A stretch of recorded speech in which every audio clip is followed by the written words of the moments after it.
Hello à tous, c'est MeloGP et on se retrouve aujourd'hui pour faire un résumé de ce Grand Prix d'Aragon. Alors, avant de parler MotoGP, faisons une petite parenthèse sur les Moto 3, car Maria Herrera, qui était en moto électrique, est passée en Moto 3 dans une team 100% féminine. Je vous mets une petite image juste ici. Bien maintenant, rentrons dans le vif du sujet. Marc Marquez a fait son grand retour à ce Grand Prix d'Aragon. Est-ce que vous savez d'ailleurs que le virage numéro 10 porte son nom ? Voici une image juste ici de Marc Marquez à côté de sa statue, à son effigie, à côté du virage numéro 10. Mais n'oublions pas Joan Mir qui a fait ses débuts à nouveau ce week-end après son énorme high side il y a quelques grands prix. Mais il a déclaré forfait pour la suite de ce week-end et pour le week-end au Japon. À voir pour la suite s'il reprendra ou pas. Bien maintenant, parlons des quelques nouveautés niveau équipement et moto pour ce Grand Prix. Fabio Quartararo a essayé un nouveau châssis pour ce Grand Prix. Et il y a eu deux nouveaux casques, celui d'Alex Marquez et celui de Jorge Martin juste ici, qui est un magnifique design d'ailleurs. Aujourd'hui, nous avons aussi appris le programme des week-ends en 2023, c'est-à-dire avec l'ajout des sprint race.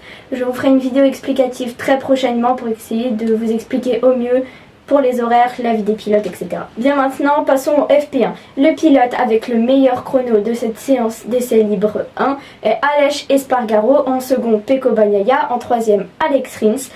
Johann Zarco a fini 5e, Fabio Quartararo 8e et Marc Marquez qui a fait son retour 11e. Bien maintenant, passons au FP2. Le pilote avec le meilleur chrono de cette séance d'essai libre 2 est Jorge Martin, le second Fabio Quartararo, le troisième Johann Zarco et Marc Marquez a fini 8e. Maintenant, les FP3.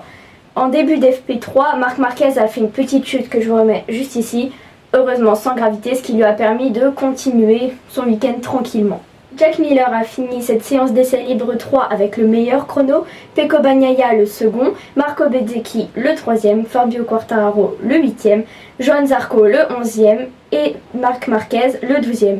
Ce qui fait que Johann Zarco et Marc Marquez passeront par la Q1, tandis que Fabio Quartararo accédera directement à la Q2. Durant ces FP4, c'est-à-dire essai libre 4, Darin Binder a effectué sa seconde chute de la journée. Miguel Oliveira a fait le meilleur chrono, Marco Bezzecchi le second, Fabio Quartararo le troisième, Johann Zarco le 18e et Marc Marquez le 14e. Bien maintenant, passons aux qualifications. Les pilotes qui ont réussi à se qualifier de la Q1 à la Q2 sont Aleix Espargaro et Johann Zarco.